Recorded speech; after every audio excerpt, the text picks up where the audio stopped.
Nid oes angen bod yn berffaith.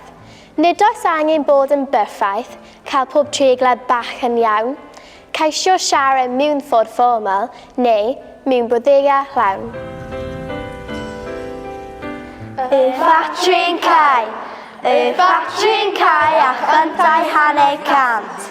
Y thamlaid o ddifodiant yn dod, fel parddwy'n disgyn. Ond dwch am ei galon, yr adl yn dod clep ar ei wyneb.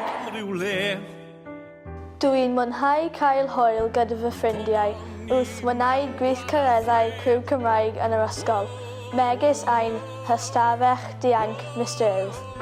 Hefyd, dwi'n dwlu ag ystadlu mewn eisteddfodau ledled y Cymru achos mae'n gyfros.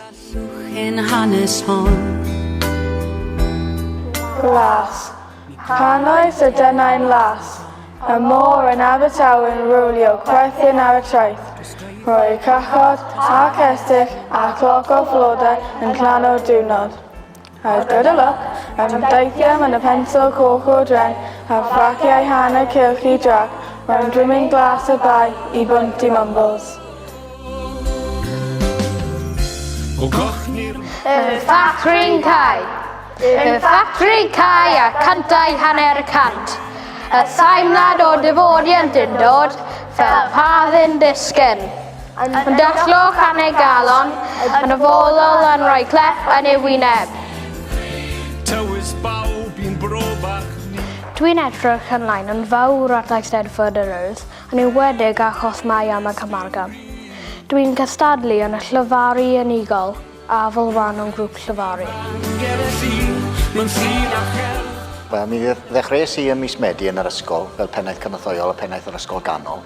A cyn ni, o'n i'n gweithio fel pennaeth adran y Gymraeg am Merthyr Tydfil.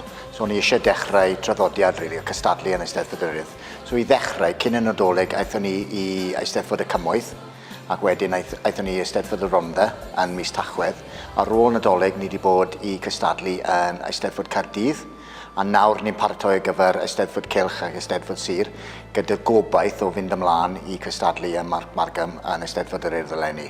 So ni'n bwriadu cystadlu yn y llyfaru unigol, grŵp llyfaru, perfformiad theatrig, cystadlaethau celf a chrefft, cystadlaethau gwaith lafar wedi recordio a hefyd y cystadlaethau llenyddiaeth.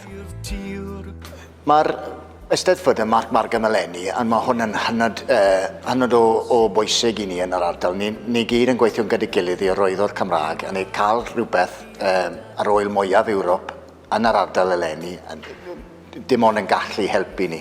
Mae'r plant yn brwdfrydig, mae plant yn gyffroes yn cael y cyfle I gystadlu ar y stepyn drws, ond mae bwrlwm sydd wedi creu dros yr ardal wir yn mynd I bara, a bydd yn helpu ni gyda'r pethau ni'n wneud yn yr ysgol o ran y siartau iaith, ni'n anelu at y wobr air mis Hebrill, ond ar gyfer yr hyd ymor.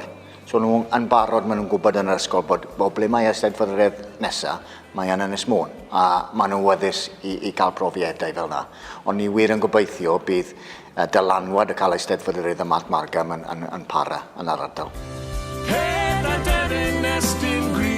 So really, meddylfryd yr ysgol yw bod bob plentyn yn Cymru yn cael yr hawl I siarad Cymraeg a dysgu Cymraeg yn yr ysgol. So mae pobl yn dweud bod yn ysgol cyfrwng Saesneg yma'n ysgolion cyfrwng Cymraeg. A dweud y gwir, ni ddim yn meddwl fel yna, ni jyst yn meddwl bod pob un yn cael y cyfle I ddysgu Cymraeg. Weithiau bach yn wahanol, ond ni yn ffodus iawn yn yr ardal bod ysgol brodyr dros y rewl yna, a ni wedi dechrau creu partneriaeth cryf gyda nhw. Maen nhw yma'r wythnos yma cystadlu ar gyfer cystadleuau chwaraeon newydd, cwpan Goel Dewi. A wrth gwrs, mae'r plant yn ysgol Baglan yn gwrando arnyn nhw a clywed y Cymraeg a magu hyder yn sgil hynny.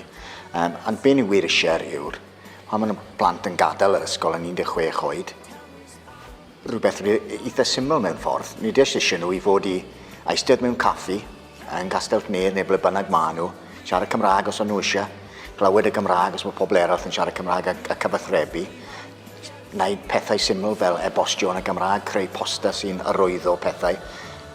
Os ni'n gallu llwyddo wneud hwnna, a mae'n dipyn o das, dwi'n deall hynny, dwi'n meddwl ni gyd wedi llwyddo, a bydd y Cymraeg gyda nhw am fydd. Ni ganwn